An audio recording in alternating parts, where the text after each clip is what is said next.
Slam Dunk is the best sports anime of all time, and considering that the movie is going to come out later this month, at least here in the US, I think now would be a great time to make a video about it. Now, I know that is a very hard statement to make. Calling anything the best of any subject or any genre is usually going to be met with a few raised eyebrows, to say the least. However, in this situation, I truly believe Slam Dunk has earned that title. If I had to summarize why, aside from having the most banger theme song ever, it would boil down to its realism. And I don't just mean the fact that they aren't shooting laser beams like in other animes, but the fact that it takes very good care of the game of basketball itself in its portrayal, as well as the characters and even the ending itself. Also, I want to make a huge shout out to these two videos right here, one from Crunchyroll and one from the creator Radman. They went really in depth with the impact that not only Slam Dunk had for the readers, but for the country Japan as a whole. And I really suggest you take the time out of your day to just simply watch these two videos. They are really amazing and they clearly inspired me to make this video. So please go ahead and like them, and on to the video.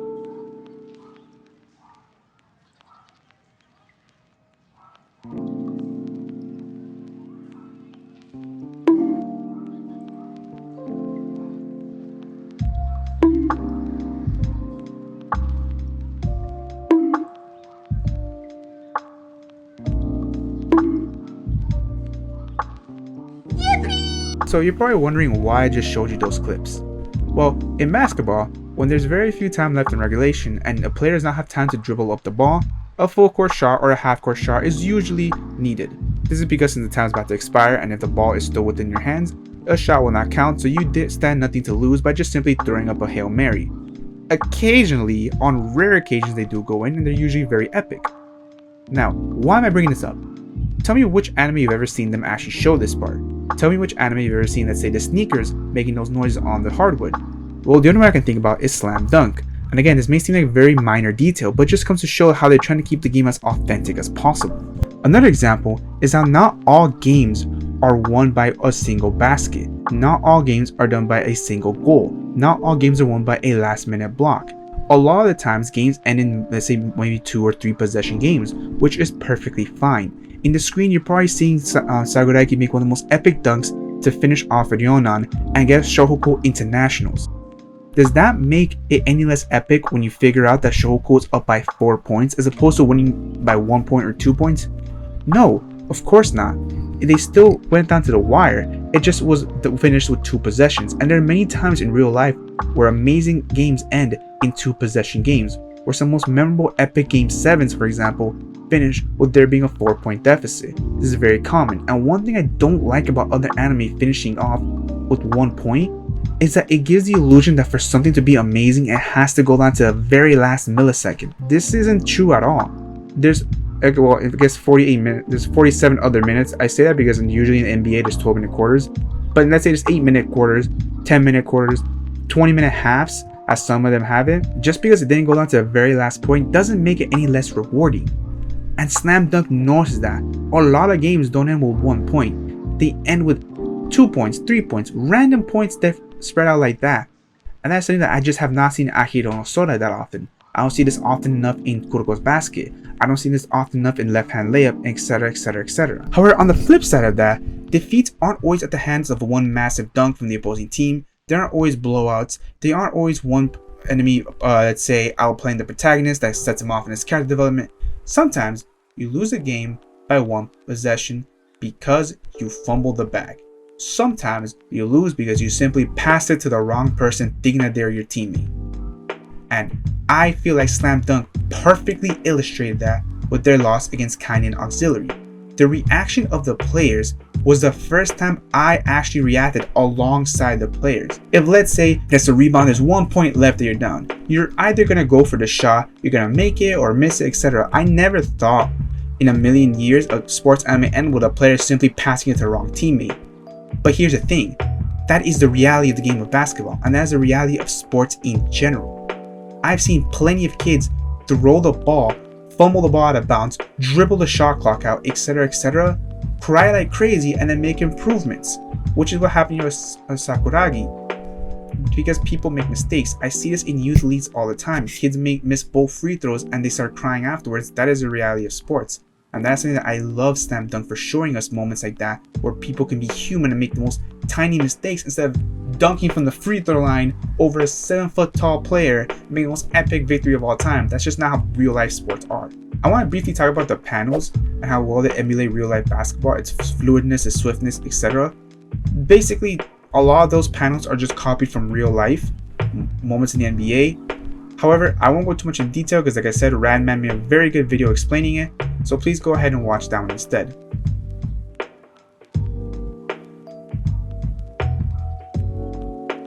Now, the characters are very gangster-like, and that's something I love. I love it because, at least from the point of view of an American, basketball is predominantly played in low-income neighborhoods where a lot of the kids are wrapped around in gang activity. It's probably the case for maybe soccer in like the favelas of Brazil, etc, etc. I went more into detail with this in my Blue Lock video that I made a couple of weeks back. But sometimes sports is an outlet. It's a way for kids stuck in troubled areas and troubled gangs and groups to make their way out of it. And especially, I think this is especially the case when it comes to their shooting guard Mitsui. How he was in a gang for 3 years and started breaking down and crying like a baby when he saw Coach Anzai. What a lot of people don't talk about is that for many people, a good coach could be maybe your first father figure you've ever had. That is why him kneeling down crying, "I want to play basketball," is one of the most hardcore shonen manga panels of all time.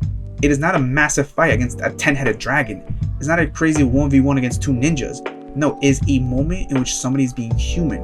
And it shows how sports can get people from really troubled backgrounds and maybe give them a new outlet. And you can tell that he took many inspiration from the US, even Jordan's shoes appearing in the anime. This way has some of the most drippiest art I've ever seen ever. And that's why I love, for example, the character of Miyagi, because he has the most nicest fade with that earring. It's very obvious that he was inspired by American basketball players. Now, there's other aspects of the characters I want to talk about, but I won't go too much in detail because, like I said, again, I sound like a broken record, but Radman made a very good job talking about it. But he talked about how not all characters are equally friends, and this makes different chemical reactions, as well as the fact that injuries, how they play into the player's psyche. These are things, like I said, he did a better job explaining, so please just go ahead and watch his video.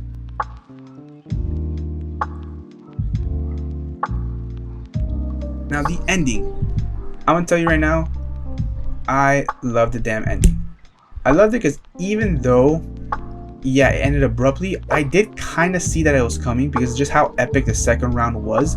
I thought this was way too epic for a second round basketball game. Usually the first round is the most epic one because it's the introduction. Then you go through a few filler until you start getting to bigger, badder rivals.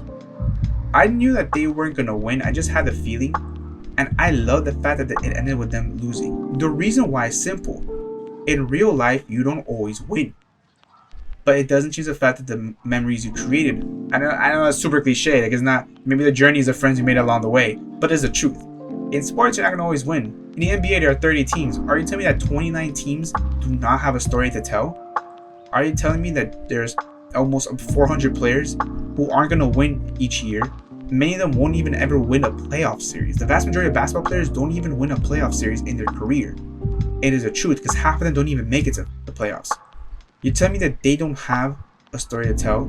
Here's something about me. I've never won any of my youth league tournaments. I just never got first place. But I still had some of the most epic moments playing up against giants that were supposed to destroy us, but we went in there to put up a fight. We've had upset victories where we beat people who we weren't supposed to even come close, and that felt epic. Did we get spanked the next round? Maybe. But that changed the amazing memories I've had working alongside my team. Now, unfortunately, I don't even talk to most of them anymore. But does that change the fact that we all have that one shared memory?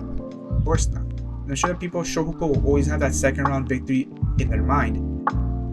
Even though they didn't lead to a victory, it was still their first trip to nationals, and that's something they'll always remember. My high school basketball team was terrible. We went like 2-9, but you can believe me that those 2 victories I had, I still think about it to this day. To this day! To this day! Again, thank you guys so much for watching. Huge shout out to Crunchyroll and Radman for making those videos that inspired me to make my own. I definitely will be seeing that movie. On that note, please subscribe. I'm still looking for intro card creators. I'm still looking for end card creators. I'm still looking for anyone who wants to hop on the Discord server I'm thinking of creating. And yeah.